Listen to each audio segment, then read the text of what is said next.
Hello students, welcome to this session. I've just solved this JEE Main Test 91 and here I'm with the analysis. I've considered 6 to be easy. You might not find them that easy. 16 as medium and 3 as tough. So looking at the paper was quite a nice one. What I feel, there's one answer that is given wrong. That was 22. I suppose that cos theta they have given 3 by 5. That the answer I am getting is 3 by 4, and I believe I've done the right thing. So looking at this, if I take 6 and half of that, 8 and 6, 14. 14 question means 56 marks you should be getting, and for very good students it should be 80, 85 plus sort of marks should be there at least in this paper. So let's begin. You have a rod of mass m, length L, hinged at one end and carries a block of mass m at its lower end. Okay. Spring of constant K1 is at a distance A. Okay. From the hinge and another K2 at distance B. If the whole arrangement rests on a smooth horizontal tabletop, find the frequency of vibration. So let it the frequency of vibration, the standard way is, let's say it is displaced by this. This is displaced by, let's say, small angle theta. So what we can do, this extension in this spring would be equal to B theta, in this spring would be equal to A theta. So because it is going to be extended, it will put a force here, it is compressed, so it will put a force here. So both will produce the torque. I have put theta clockwise, the both torque will be anti-clockwise. So what I can write, torque is equal to minus the first one kx would be k2 into b theta multiplied by b, and this would be plus k1 into a theta multiplied by a. That is the torque which is directly proportional to theta you are coming, that is minus k1 a square plus k2 b square I can write times theta that I am getting. Okay, many options like that. That is I alpha. So what is I here? For the rod about the hinge we know it is ml square by 3. For this block it would be ml square. L, yes it is L. Then alpha is minus of k1 square plus k2 b square into theta. So alpha comes out as minus k1 a square plus k2 b square times theta upon ml square by 3 plus ml square times theta. So alpha is minus omega square theta, so omega directly comes out as root of k1 a square plus k2 b square upon ml square by 3 plus ml square. So frequency is omega by 2 pi. So do this, this is coming out as what options? Square m plus m by 3. I am getting here these two, and this is option A that we are going to take. So this is option number 1, that is the answer. Next, the velocity of a particle going in a straight line varies with the displacement like this. Displacement at t equal to 0 is s equal to 0, displacement at 2 seconds. So what I can cite, v is ds by dt, which is root of 4 plus 4s. So do the integration, root of 4 plus 4s, you are better in integrating, you are all on maths students. So 0 to 2, 0 to s. So now what we have, this if I integrate it will come out as what? It would be root of 4 plus 4s, because of the root 2 will come, and because of this 4 it would be 1 by 4 from 0 to s, that would be 2 minus 0 t directly I have put in. So that is 2. So it is 1 by 2, put it root of 4 plus 4s, and in the when it is 0 it will be root 4, that is 2. So root of 4 plus 4s would be 2 2s are 4 plus 2 6. So 4 plus 4s square is 36. 4s is 32, so s comes out as 8 meters here. So go for option A, s would be equals to 8 meters. Now the third one, sorry. The wavelength of first spectral line in the Balmer series of hydrogen is this. The wavelength of the second spectral line in Balmer series of singly ionized helium atom. So wavelength of the second spectral line. Okay, so what we are given here, this 1 by lambda is r into first line of spectral, that is 1 by 2 square minus 1 by 3 square.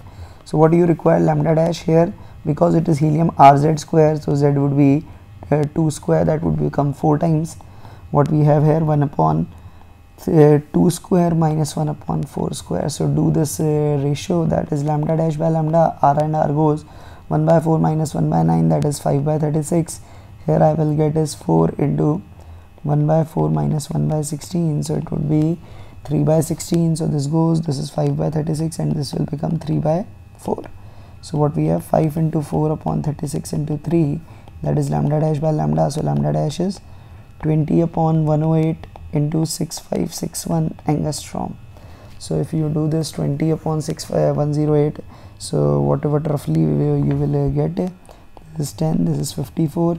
So in the table of 54, if I take it, would be 1, and what is 116, that would be 2, so it would be 121 something, so it would be 1215 angstrom, going by the logic here. So go for option A in this case. Next, this is question number 3. Next, fourth diagram shows the variation in the internal energy with the volume V of 2 moles of an ideal gas in the cyclic process ABCDA. The temperature of the gas at B and C are 500 and 300 respectively. Calculate the heat absorbed by the gas during the process. Okay, so first of all, this is temperature constant, this is temperature constant, I can say, and this is volume constant, and this is also volume constant. So what I can make it out, the heat absorbed during this part C to B and heat released during the path A to B and CV delta T will cancel up. So what we are left with, we are left with CD, AZ, BA and DC. So first of all, in DC, QDC would be WDC, you write it as nRT, lower I can write ln of V final upon V initial, that is ln2, and if I have to write QBA, that would be nRTH into ln of half, so I can directly write minus ln2. So the net heat would be the difference of addition of these two, that is difference basically, and what I can write, it would be heat absorbed by the gas. Okay, so heat is not absorbed here, it would be basically not absorbed, it is going to be released here, it is going to be released. So the heat absorbed, I think, is the question has chosen not the right term, it has chosen the wrong term. So what we can do here, so, or the arrows are somewhat different or something, I don't know, but let me do it whatever I am coming, that is ln2. So N into R TL minus TH. So what we have, 2 moles of an ideal gas internal energy is given, so NR TL minus TH, so that is NR into 200 into ln2, that is minus 200 I am getting, so minus, this is 2, so minus 400 R ln2. So not heat is absorbed, this is heat released. Question should be corrected in that way. Next, the system is released from rest with both the springs in unstretched position. Mass of each block is 1 kg and force constant of each spring is 10 Newton per meter. Assume pulleys and string are massless and all contacts are smooth, then which of the following is? When you release, this will push this spring downwards, let's say like this, and let's say if it travels a distance x, we need 2x length, so this spring will be extended by 2x length, so this will be displaced by 2x. And what I can make it out, for equilibrium of B, on B, what is the forces that I'll be acting? Let's say if I call, and this is T, this is T, this will become 2T, I know, so that is 2T, and this is MBG, and plus what we have, the spring force Kx will also be acting upwards because it is compressed. Okay, so mass is same, so I can write mg only, no need to write mb or mag, I can directly write mg. Here this is tension T, and this would be equal to K times 2x. So first of all, what we have, from the equilibrium of A, T must be equal to 2kx equilibrium if I talk of equilibrium, and here 2t plus kx is equal to mg. So what we have, 2t is 4kx, that is 5kx is equal to mg. So equilibrium extension we have is mg upon 5k. So this is 10 upon 50, that is 1 by 5 meters. So extension of horizontal spring in equilibrium, the horizontal spring is 2 by 5, yes it is right, and this vertical is 1 by 5, they both are right. Okay, we have to take the incorrect one, so no taking of them, I'll take them here, this is correct, this is correct. Maximum speed of the block A is, now how to find the maximum speed of the block A? So what we can say, the maximum speed of the block A will be at this equilibrium position, and for the block A, let's say I can directly again make out, if it travels x, it will travel 2x, so if it has a speed v, it will have a speed v by 2. So just going by the energy analysis, loss in potential energy is mg into what we have 1 by 5, this is the loss in it, that would be the gain in all the things, that is half k into 1 by 5 square into this one, plus the spring energy, that half k into 2 by 5 square, plus half m into v by 2 square, plus half m into v square. V is, I am telling, the velocity of A. So what we are left with, this is 10 and 1 by 5, that is 2, this is 1 by 2, 10 by 2, 5 into 1 by 25 I am getting, plus what I am getting, 5 into 4 by 25 I am getting, plus this is I am getting 1 by 2 into v square by 4 plus 1 by 2 into v square. So what we are left with 2 is 5 plus what we can have 1 by 5, sorry, not 5. That would be 1 by 5 plus 4 by 5, that would be 1. This total will be 1 plus v square by 8 plus v square by 2. So this is coming out to be 5v square by 8. So what we are, 5v square by 8 is equal to 1. So v comes out as root of 8 by 5. So this is also correct. So the last option, which I am not able to take the screenshot, it says, let me check, maximum speed of block A is root 14. That is wrong. So option D will be ticked, which is not seen here. The 3 are correct. Next, your 2 wires are fixed in a sonometer. The tensions are in the ratio 8:1. Okay, lengths are in the ratio this, diameter this, density of the material in ratio this. The higher frequency in the setting is 360. The beat frequency when the 2 wires are sounded together is, okay. So what we have, we know frequency, what we have is v by 2L. We write v as root t by mu, and this is 1 upon 2L. That is generally what we write. This is the formula of the fundamental frequency. If the higher frequency of the setting is 360, the beat frequency when the 2 wires are sounded together. First of all, I'll check for the first wire what I can write, 1 upon 2L1 into root of t by mu. Mu I can write as rho A, you know, and rho A you know is, so I can write it as T1 upon rho 1, and this area would be, we are given the ratio of diameters pi d1 square by 4. So if I take the ratio f1 by f2, directly take the ratio, that would be L2 by L1 into root of T1 by T2 into root of d2 square, or I can take it out from outside, it will become d2 by d1. So put it here, d2 by d1, and one thing will be more, that is density 2 by density 1 that we are getting. So put the values. The ratio of the lengths, if I put it in reverse, 35 by 36. The diameter, if I reverse it, 1 by 4.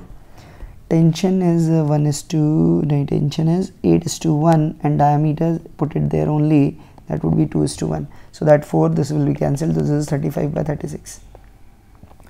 So clearly f2 is greater and f1 is smaller. If the higher of the is 360, so higher would be f2. So when f2 is 360, f1 you can make it out as 350 hertz. So the beats you will hear will be 10 beats. You can directly make it out. So just move forward, you will get the answer. A signal wave of frequency 12 kilo is modulated by a carrier of 2.51. The upper and lower sidebands are, so USB you say is at FC plus FM. So it is 2.51 plus, if I put it in that term, it is 0.012 mega. So it is 2.52, what we are getting, 2.524, I can make it out, it is 2.524. This is what we are getting, 2.524. If I add it correctly, and the lower sideband would be 2.51 minus 0.012. So that is 2. What I can say, 2, let me put it properly. This is 10 into 8, 1 and 1 is 0. Sorry, 1 was going here, so 4 minus so 10 minus 1, sorry, that would be 9, and that would be 4. So 2.498 megahertz. So this would be 2.524 megahertz. This is 2.498 megahertz. So going by these options that I have got, it should be 522. Okay, I have added it wrong. It is right, 2522 and 2498. That is the answers that we will get. Now, in the given figure, a wire loop has been bent so that it has 3 segments. AB, this is a quarter circle. BC is a square corner, and CA is a straight line. Very nice.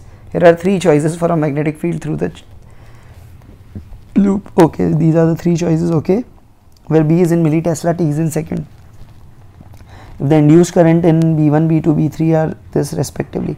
So clearly we have to check when this the flux is going to be changing maximum. Here Z is changing, so that will generate that time varying flux. So this would be effective to the area which is perpendicular to K or the surface in XY plane, that is this area. So this area you know is what we have, this would be pi A square by 4. So here the flux, the changing quantity would be, what I can say, pi A square by 4 into 5t. So if I do that d phi by dt, that will come out as 5 pi A square by 4. This is in the first one. Now in the second one, I need perpendicular to X, so this one square one. so it would be a square into 5t. So if I do this d phi by dt, that comes out as 5a square. Definitely it is greater, so 2 will be definitely greater than 1, so 2 is greater than 1, so this option is rejected, and this is remaining, and this is remaining, this is rejected. Now the last one, so we have to do that. This is the y1 is this one, so this area is what we can say, it is a triangle, so it will be a square by 2, so it will be a square by 2 into 5t, so definitely it is going to be lesser, it would be d phi by dt would be, you can say, is 5a square by 2, so definitely pi by 4 is greater than 1 by 2, so clearly I2 is maximum and I3 is least, I2 is maximum and I3 is least, so what we are getting with I2 maximum, I3 least, so go for option B, that is going to be the answer in this particular case. So a very nice question, very good question I can say. Next, block is placed on an incline of moving towards right with an acceleration g. Okay, the length of the plane AC is 1. Okay, friction is absent everywhere, the time taken by the block to reach from C to A. Okay, so let's say in frame of this, I'll apply this pseudo force, this would be mg, this would be mg, and because it is 30 degree, this mg cos 30 would be more than mg sin 30. So what I can make it out, the acceleration with respect to incline would be g cos 30 minus g sin 30, that comes out as g root of 3 minus 1 by 2.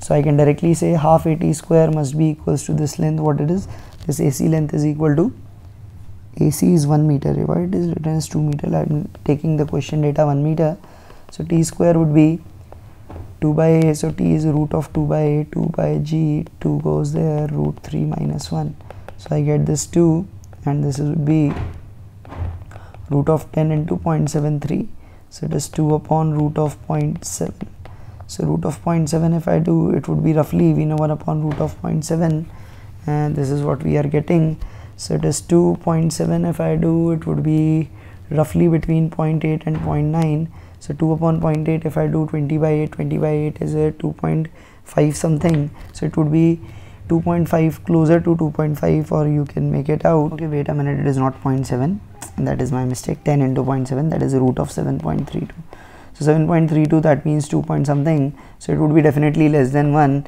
and going by these options, what we have, first one is 1.2 not possible, 2.5 not possible, third one is 0.42, it won't be that less, so 0.74 would be the ideal choice. Next, you have a uniform thin spherical shell kept at rest, okay, and in equilibrium on an inclined plane of theta 30 degree.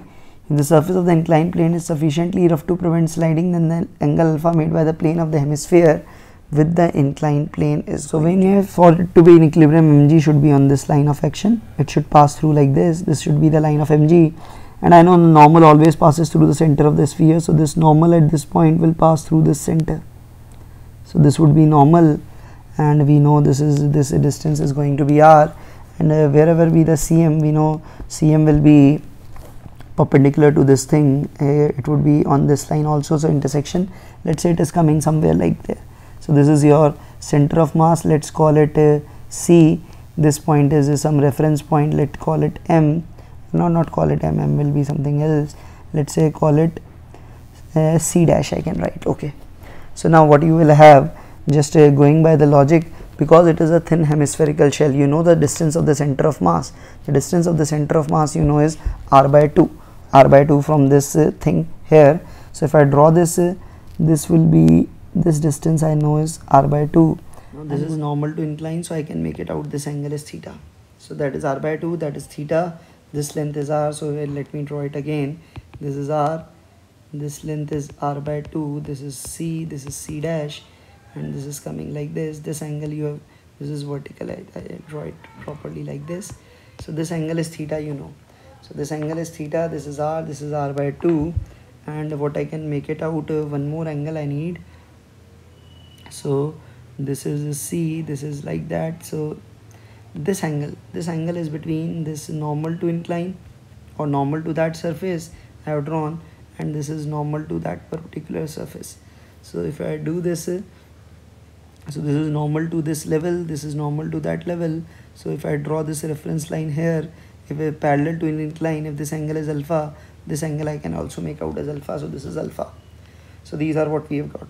Now balancing torque, about the what we can say, about the CM thing. So normal will produce a torque, and we say because of this mg component pushing it downwards, the friction has to act upwards. So if I balance the torques, the friction torque with respect to that center of mass will be having this much gap. This much gap means this gap, this gap. So this is the R perpendicular. How can I find this distance? So how will I find this distance? First, if I draw this was parallel, so this is perpendicular to this incline, so this angle is 90 degree. This gap is equal to this gap, this gap, R perpendicular is equal to this gap, and because this is R by 2, this is 90 degree, I can make it out, this length is R by 2 cos alpha. So this R perpendicular is R minus R by 2 cos alpha. So friction into R minus R by 2 cos alpha is the torque. It acts here, so it is R cross F, it would be, let's say, anti-clockwise. And the normal torque, the normal is acting here, so normal distance would be this much only, that is R by 2 sin alpha, so that would be balanced. R by 2 sin alpha, that is what we can write. So now what is F? F value here, because of the equilibrium, this force must balance at mg is sin theta. So this would be mg sin theta. R I can cancel up, so it would be 2 minus cos alpha by 2, and this comes out as n you will say is equal to mg cos theta by 2 into sin alpha. 2 goes, mg goes, so tan theta is coming out as sin of alpha upon 2 minus cos of alpha. That is what we are getting. And what is theta? Theta is what we have. Tan theta is 1 by root 3, that is equal to sin alpha upon 2 minus cos alpha. So what is the value of alpha? So just hit and trial I can do, that would be better. 30 degree, that would be 1 by 2, 2 minus root 3 by 2, so it is coming out as 1 upon 4 minus root 3, that is not right. 45 I think won't be there. 60, so it would be root 3 by 2 upon 1 minus 1 by 2, that is root 3, yes, this is 1060 root 3, 2 minus 1, sorry, it is 2 minus 1 by 2, so that would be 3 by 2, 3, so that is 1 by root 3, yes. So 60 degree will satisfy this, so go for option D. Again, not an easy question, it was a time taking one. Next, you have a rod of length L, cross sectional area A, variable thermal conductivity alpha T, where alpha is positive, constant T is the temperature. Two ends are at T1 and T2, T1 greater than T2, heat current flowing through the rod will be. So what I can make it out, this is, let's say, like this. This is T1, this is T2. So I can go at any distance x and take the temperature to be T and take it to be small. This is, let's say, T plus dt. I can say over this dx. So what I can write, H is equal to minus Ka dt by dx, and that is going to remain a constant, that is going to remain a constant, you can say. And what is K here? K is alpha T into A dt is going to be some constant, let's say C times dx. So if I do this integration, what I will get? I'll get is alpha A T dt integration from what we have T1 to T2, and this is C dx from 0 to x. So what we are going to have is this comes out as its constant, that is H. So I can calculate it as H only, that would be better. Instead of C, write it as H, that is what we are searching for.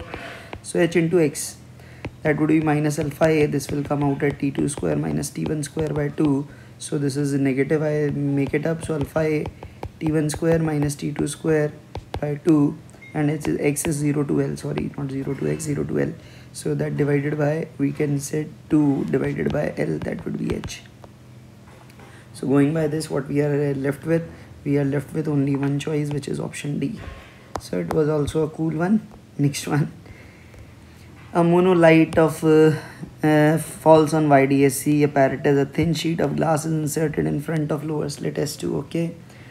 The central right fringe is still obtained at O. So what we can say, the original gap, the original part difference, what I can make it out, this angle is theta.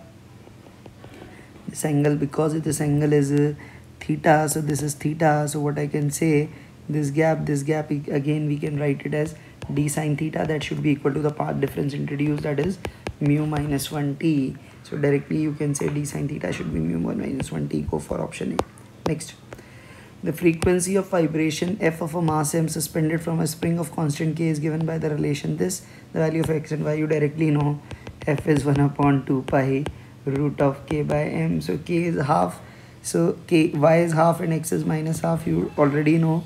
You can derive from dimensions, but why to derive from dimensions if you are doing it for so many times? So directly tick, save time. 2m moving with v makes a head-on elastic collision with another body of mass m which is initially at rest. Loss of kinetic energy of the colliding body. So first of all, it is elastic head-on collision. This one 2m going with speed v, this is m.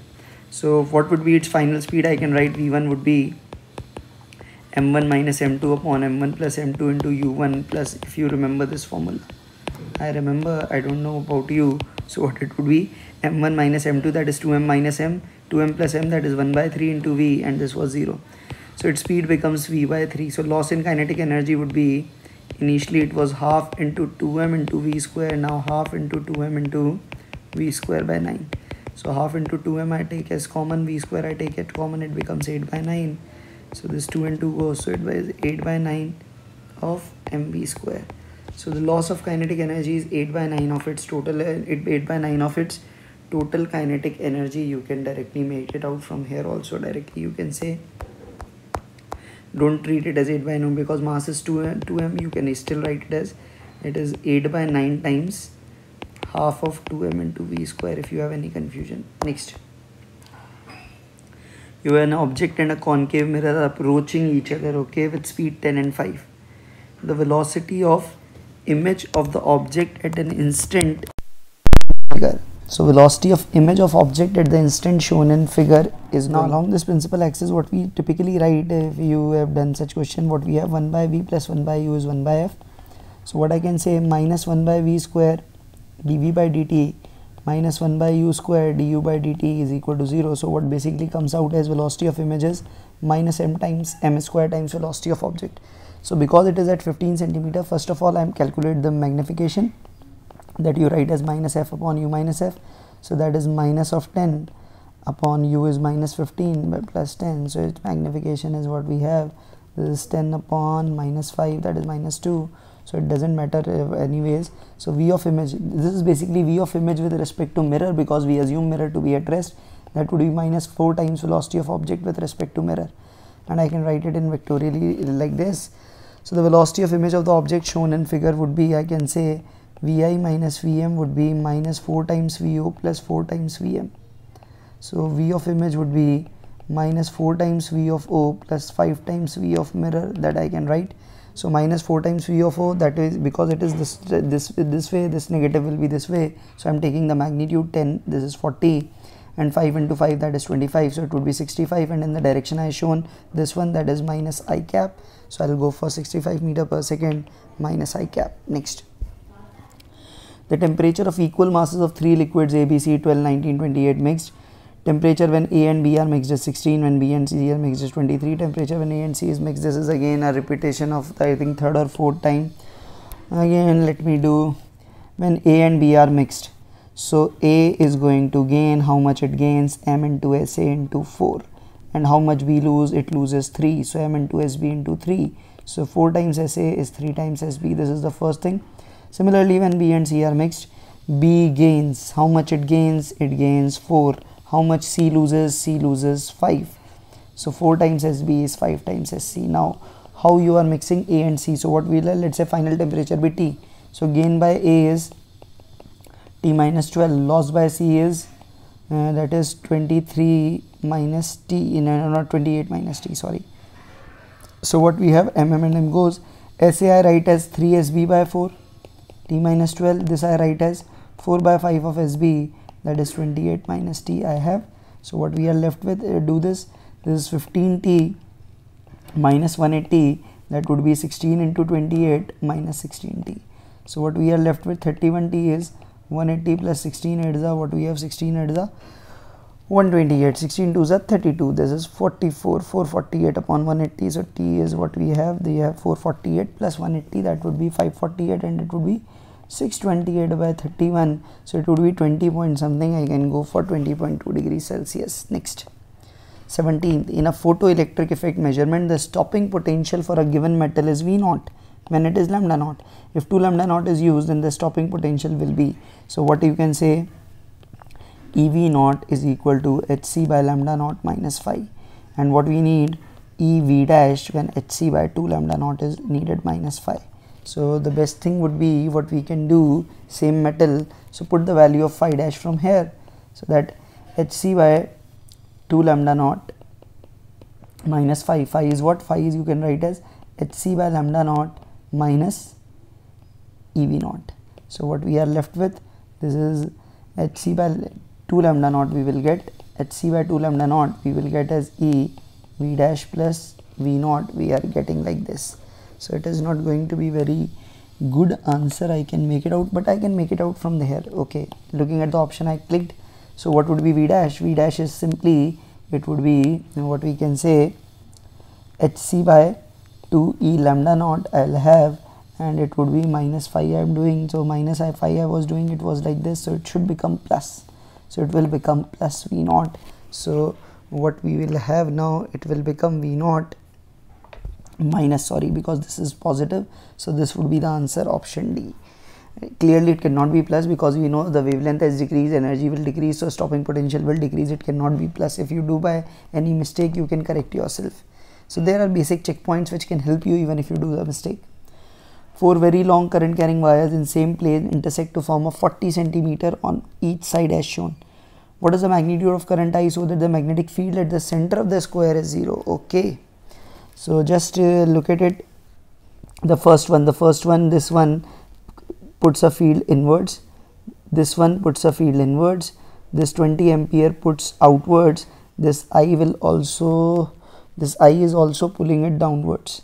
So by symmetry the factors will be same, so just simply made the currents total same. So downward producing were I 10 and 8, and this was 20, so 10 plus 8 plus I must be 20, so I is 2 ampere. That's an easy one if you can make it out. No point in writing whole the expression, because of symmetry all other factors will be same. If the ratio of the radius of nucleus with 61 neutrons to that of helium is 3, then the atomic number is, this is again a repeated one. So R of that X to R of helium, that we can write as A upon that A at assume, and helium would have 4 to the power 1 by 3, that is given as 3. So A directly comes out as, if I cube it, this is 3 cube into 4, 3 cube into 4, 27 into 4, that comes out as 108. So the number of protons would be 108 minus 61, so 8 and 1 7, 10 and 6 47, so go for option 47. Now the next one, a cone of radius r, height h, hanging inside a liquid of density rho by means of a string has shown the force due to the string acting on the slant, that means these surfaces. So what I can make it out, on this and this and this, all three, that means the total force on the slant surfaces plus the force on that base is what you write as total buoyancy. Total buoyancy you know is upwards, that is 1 by 3 into rho into what we have, pi r square h, that you know the volume of the cone, like this. Now what is it? This is upwards. Now force from the base I can make it out because of that gauge pressure thing, that would be rho gh height column multiplied by the area, which would be pi r square. So that means, and this will again upwards, so the slant face, because this force is greater than this, it will put a force downwards, and that would be difference of 2. What I can write, rho pi r square g, I forgot to write there, gh common, that would be 1 minus 1 by 3 downwards, that is 2 by 3 pi r square gh. What we have got option 2 D, sorry, as the answer. Next one, what we have now, 5 numericals. Numericals, a large sphere of mass m is fixed at one position and two identical particles each of mass m are kept on a line passing through the center of m. The point masses are connected by a rigid massless rod of length L, and this assembly is free to move along the line connecting them. All three masses interact only through their mutual gravitational interaction. When the point mass nearer to m is at a distance 3L from m, the tension in the rod is 0 for m equal to this, the value of k is. This is a very interesting question you they asked it from JEE Advanced. They have lifted it as it is. What happens here? The tension becomes 0. So the tension becomes 0, that means clearly what I can make it out, tension becomes 0, that means there would be no pushing in between, the rod doesn't require anything, that means both will be having the same acceleration, both the masses will be having same acceleration. And what we can say, this is pulled here and attracted there, this is attracted by both, so both forces in the same direction. So for this one, what I can write, gmm upon r square minus gm square by L square, that would be equal to ma. For this, what I can write, gmm upon r plus L whole square plus gm by gm square by L square is equal to ma. That what I can write out. So what we can do, we can equate both the things. So what we get, gm by r square minus gm by L square equal to gm upon r plus L whole square minus gm by plus gm by L square. I have cancelled 1m. So what we are left with, we have gm 1 upon r is what, 3L. So that is 9L square, and 3, this will become 4, that is 16L square. That would be equal to 2 gm by L square. So gg also goes. So what we are left with, if you do this, L square also goes. 16 minus 9 is 7, 16 9 is 144 into 2, I take it here, that is m is equal to small m. So you have got your answer. This is 7. This k value is 7. This is a very good question. I can do it easily because I remember it was asked in JEE Advanced. You should also must have done this. Small block, this velocity on the horizontal frictionless surface. The block leaves the surface at point C. What is the value of the cos theta? So it leaves, that means normal becomes 0. So only mg is acting. So what I can write, mg cos theta would be equal to m vc square by r. And what is vc square? Vc square you can write as v0 square plus 2g h. What is h? This would be r minus r cos theta. So r1 minus cos theta. So this is what we have, mg cos theta. So what we have, m and m goes. So what we have, this rg cos theta is v0 square plus 2g r1 minus cos theta. And v0 square is gr by 4. So gr by 4 plus 2g r1 minus cos theta, rg cos theta. So this gr goes. So 4 cos theta is 1 plus 8 minus 8 cos theta. 12 cos theta equals 9. Cos theta equals 3 by 4. So theta value is coming out as cos theta is 3 by 4. Cos theta you need. So that is 3 by 4.75. You can write. So I think the answer done by me is correct. The answer given by the NTA I think is not right. I am going with 0.75 now. In the shown wire frame, each side of a square has a resistance 7. What is the equivalent resistance value of the circuit between the points A and B? So here what you can do, because of the input output symmetry thing that you can make it out, what you can clearly do, this is what we can say, this value we can say, because of the symmetry, the same amount of currents would be going in here. So because of this symmetry thing, I can make it out, this will be no exchange at these points. In these points no current exchange will take place, so I can keep it them like this. So this becomes 2R and this becomes 2R, and what we are left with, this is 2R. What I can say, the smallest square has a resistance, each side of a square has a resistance, okay, 7. So what I can make it out, this would be similarly here. So what we are left with here, I can do is, so this is R. What I can do, this is R, this is 2R, this is R. So do it in the upside and it would be then parallel same, so we'll do it half. So what we'll do, this is 2R and 2R, this will come out as R, this is 2R and 2R, this whole will come out as R. So R. So that is 2, 3, 4R, and this will be 4R here also. The answer would be 2R. So I can directly go for 14 ohms, so not that tough as it was looking. Next, a parallel plate capacitor having a plate area A and separation between plates D is filled with different dielectrics. The equivalent capacitance between A and B. Okay, the figure looking very deceptive. Okay, it is something like this. So find the value of M plus N. So how you will do this?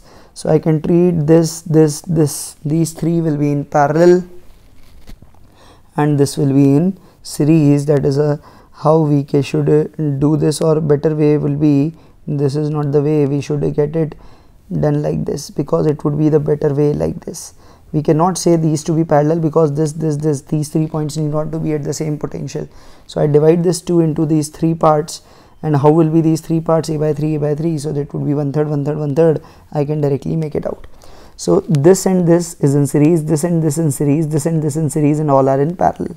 So what we can do now, so this is equivalent diagram would be like this. C1, this is 1/3 of C4, I can say this is C1, this is C2, 1/4 of C3, and this is again C3.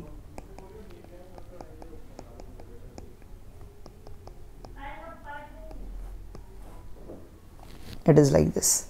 So what you will do, so first of all these two are in series, so what I can write their equivalent as epsilon naught a by 3. I should write, there should be a better thing.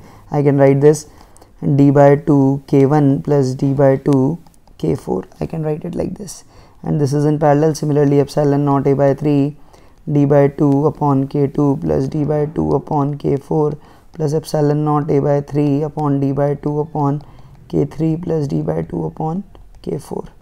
So this is the C equivalent I have directly write. So epsilon naught a by 3 I have taken out. So what we are left with, I will also take it out d also. This is 3d. So now what it would be, 1 upon 2 k1, k1 is 3 plus 1 upon 2 2s are 4 plus 1 upon 2 6 are 12 plus 1 by 4 plus 1 upon 18 plus 1 by 4. Now do this calculation, how it comes out. Epsilon naught a upon 3d that I have written, this is 6 and 4, 1 by 6 plus 1 by 4. So LCM would be 12, 12 going up, this would be 2, this would be 3, 12 by 5. Here again 12 and 4, it would be 12 going up, and it would be 3 and 1 4, again 18 and 4, I think 36, and 2 plus 9, that is 11. Okay, so it is not coming that easy that was looking. 5 4 and 11, this is not looking very nice. Let's say 220 I take directly. So this is 44 into 12 plus, okay, this is 55 into 12, this is 36 into 10. I can make it out, yes, 36 into 20, sorry, not 10, into 20. So what we are here with, this is coming out as a too bigger a figure, but do with this whatever is coming. Epsilon naught a is 660d, 12 into 99 I can write, plus 36 into 2, that is 720. So 99 into 12, 12 9s are 108, I remember. 108 plus 10, that is 118 plus 118. Okay, it should be greater. Let me do it again. 12 9s are 108, 12 9s are 108, and 10, that is 118. So 1188, sorry, plus 720 by 660 epsilon naught a by d. What it is, let me write it here. It would be 0, 2 and 8 is 0 again, and 8 and 8 16. That would be, let me do, okay, I have done something blender here. Let me add properly. It is 8, 8 and 2 10, and it would be 7 and 2 9, 2908 upon 660 epsilon naught a by d. So here what should we do? Now take 3 here, that will be simplified, I suppose. That would be 4 by 5, and that would be 4 by 4, that is 1, and that would be 12 by 11. Okay, so that is a better for us. Okay, so that is 55 epsilon naught a, and what we are left with, 55 is the LCM, so it is 11 4s are 44, this is 55, and this is 12 5s are 60. So 99 plus 60, 99 plus 60 is what we have, 159 I suppose. That is 159 what we can write. So 159 by 55 into epsilon naught a by d, and d was also there. So what we are left with, it cannot be reduced, 159 by plus 55. So 5 and 9 4, this is 11, 10 11, and this would be 214. That is what we can write. This is 214. So again a calculative one, be careful. Last one. Two magnets held together in Earth's magnetic field when the same polarity causes 12 vibrations per minute, when opposite 4 vibrations per minute. Vibrations per minute, that means this is the frequency. So we know frequency is 1 upon 2 pi root of mu b by or mb by I, whatever you write. So this f1 by f2 would be, in the first case it would be mu1 plus mu2, and in the other case would be mu1 minus mu2. So 12 by 4 is mu1 plus mu2 upon mu1 minus mu2, square it up. So 9 mu1 minus 9 mu2 is mu1 plus mu2, that you get 8 mu1 equals 10 mu2. So mu1 by mu2 comes out as 10 by 8, that you can write as 1.25. That is the answer. So this was today's paper. Thanks for watching.